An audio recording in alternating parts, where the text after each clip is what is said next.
Ceci, chers téléspectateurs, sera peut-être l'unique fois de votre vie où vous aurez l'occasion d'entendre une information non censurée. Ce que j'ai à vous dire est très important. J'ai dû tuer beaucoup de monde et je serai moi-même tué pour vous transmettre ce message.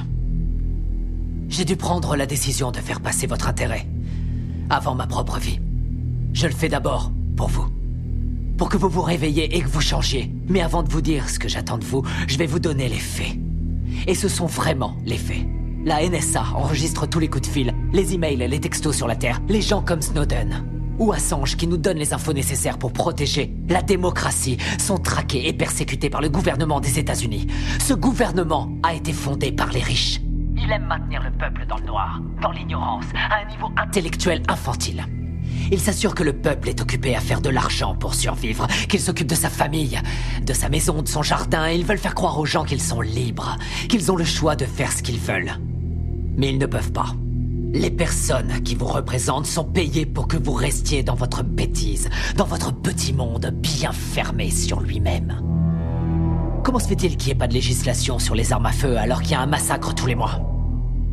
Aux États-Unis, il y a 11 000 morts par arme à feu tous les ans. En Angleterre, seulement 300. Pourquoi? Parce qu'en Angleterre, ils n'ont pas d'armes.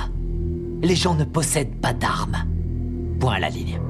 Ce que j'ai fait par le passé et ce que je suis en train de faire n'est qu'une conséquence de l'absence de législation. On ne vérifie même pas les antécédents des clients pour savoir s'ils ont un passé criminel. Simplement parce que 50% des sénateurs sont payés par les marchands d'armes. Alors réveillez-vous. L'assurance maladie. Elle bénéficierait à 90% de la population américaine. Pour faire simple, tous les pays développés l'ont déjà. Et presque 50% des Américains sont contre. Parce que le lavage de cerveau médiatique fonctionne à merveille. La guerre en Irak était criminelle. Bush, Cheney et Rumsfeld ont menti aux Nations Unies et au reste du monde. Saddam n'avait pas d'armes de destruction massive et n'avait rien à voir avec Al-Qaïda. Nous savons que nos amis saoudiens ont financé les attaques du 11 septembre. Mais à cause de leur pétrole, nous ne faisons rien contre eux. À la place, nous avons envoyé nos soldats se faire tuer dans des pays qui n'ont rien à voir avec le terrorisme intérieur. Pourquoi Obama n'a pas fait juger le gouvernement Bush? Bush a coûté des centaines de milliards aux contribuables et a commis des crimes de guerre. Pourquoi Obama n'a-t-il entrepris aucune action en justice? Parce qu'ils sont tous les deux membres du même club. Il y a eu plus d'immigrés renvoyés sous son gouvernement que sous n'importe quelle autre présidence. Pourquoi n'a-t-il pas fermé Guantanamo, où des prisonniers sont enfermés sans avoir eu droit à aucun procès, sans aucune preuve depuis maintenant 13 ans? Il n'a pas mis son veto à l'approvisionnement des détenus dans le National Defense Authorization Act, ce qui en clair permet la détention infinie et sans procès, américains y compris. Nous avons une crise constitutionnelle aux États-Unis. Nous avons un État voyou, un État qui viole toutes les lois internationales, qui viole la Magna Carta, charte qui définit depuis 800 ans ce que nous appelons justice. Obama devrait être jugé pour ça et il devrait aller en prison. Les prisons, justement. Aux États-Unis, nous sommes 5% de la population mondiale et nous avons 25% de la population carcérale mondiale. Les gens vont en prison pour 10 grammes de cocaïne. La moitié des prisonniers est enfermée pour détention de drogue et la très grande majorité est noire. Pourquoi cette situation absurde reste inchangée? Je vais vous le dire. Parce que Washington reçoit de l'argent du lobby des prisons pour que ça bouge pas. Pourquoi les pop stars, les célébrités, les courtiers, tous les gens pleins de fric qui se gavent de coke et d'exta à longueur de journée vont jamais en prison? Parce que quand vous êtes plein aux as, vous êtes au-dessus des lois. Regardez Lincoln, le film de Spielberg, et vous croirez que la guerre civile a eu lieu pour libérer les esclaves. Comme quoi le milliardaire Spielberg vous rend encore plus bête. Et ils feront en sorte de projeter le film dans les écoles, de le diffuser à la télé en boucle pour toujours. Mais la vérité, c'est que toutes les guerres ont eu lieu pour le fric et que le petit peuple doit crever parce que les élites en ont décidé ainsi. Vous regardez la télé-réalité tous les jours pour tuer le temps et vous croyez que vous êtes à la page parce que vous regardez Anderson Cooper et d'autres coquilles vides sans la moindre opinion. L'apparence est sans importance, les marques sont sans importance, les drogues sont sans importance. Tout a été créé pour vous rendre idiot. La presse libre, la télé, les films hollywoodiens, l'école, l'université, la religion, tout ça c'est l'opium du peuple, comme dirait Karl Marx. Je vais vous ouvrir les yeux. Vous réveiller, vous changer. Je suis sûr que jusqu'à un certain point t'aurais voulu être un chantre de la vérité. Pas vrai? Avant que tu sois intéressé par le fric, par la télévision, je suis sûr que t'aurais voulu être un vrai journaliste. Je suis un vrai journaliste.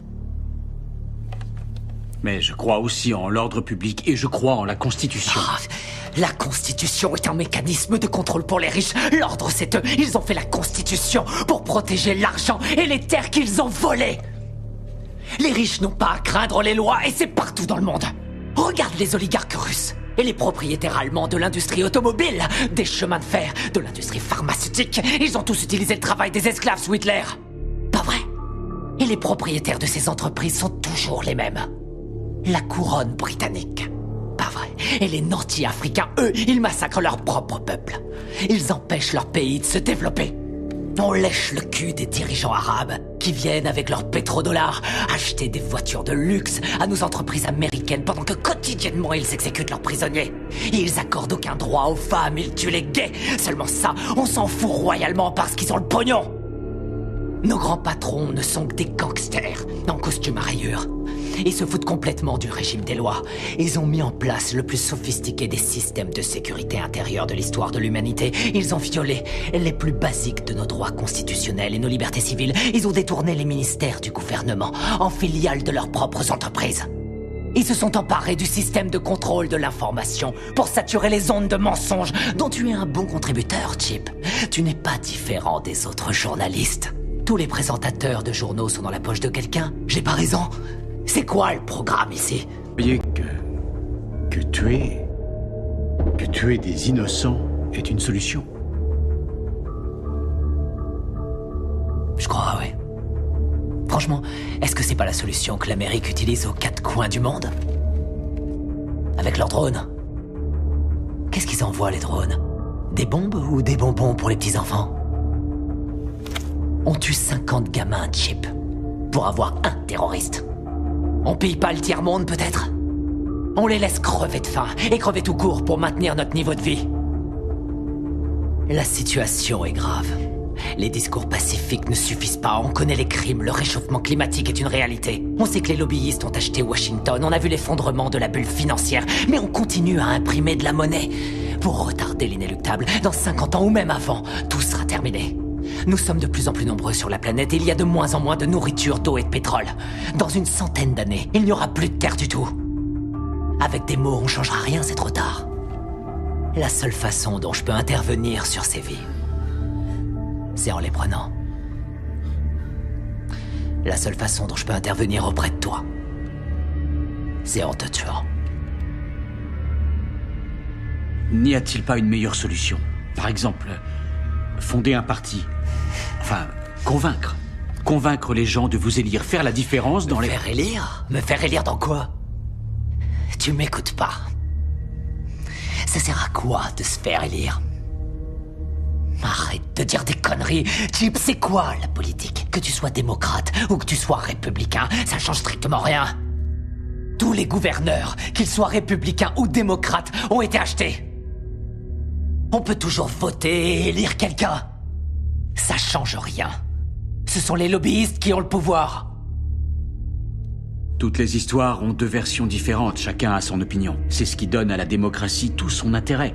Le fait que nous puissions tous exprimer notre opinion. Ouais. Aussi longtemps que l'expression de ces opinions ne change rien. Julian Assange, Hammond, Snowden, ce sont les prophètes de notre époque, les voix qui crient dans le silence du désert. Et ce sont ceux-là que l'État s'acharne à martyriser. Notre démocratie est morte. On nous interdit de dire ce que nous pensons. À elle seule, cette interview devrait suffire à m'envoyer en prison sans jugement. Pour toujours, on va m'envoyer à Guantanamo. Ça sert plus à rien de s'exprimer. Et vous ne pensez pas pouvoir changer cet état de fait? Je peux pas. Je crois que c'est le seul moyen de faire avancer les choses. Ce que j'attends de vous, c'est que vous changiez le monde. Et ça se fera pas tout seul, ça se fera pas pacifiquement. Nous allons devoir tuer les riches. Sortez de chez vous. Prenez vos armes, allez faire sauter Washington, partez à la chasse aux milliardaires, aux patrons de banques, aux ordures, aux PDG, aux menteurs, aux gouverneurs, aux lobbyistes, aux sénateurs. Tout ça, c'est du pareil au même, il faut les pendre! Au premier arbre que vous trouverez, nous devons faire le ménage, tout rendre propre. Nous devons repartir du début. Il nous faut une nouvelle chance.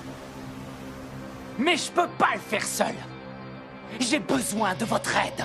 J'ai besoin de vous maintenant. Je vous remercie par avance pour votre aide.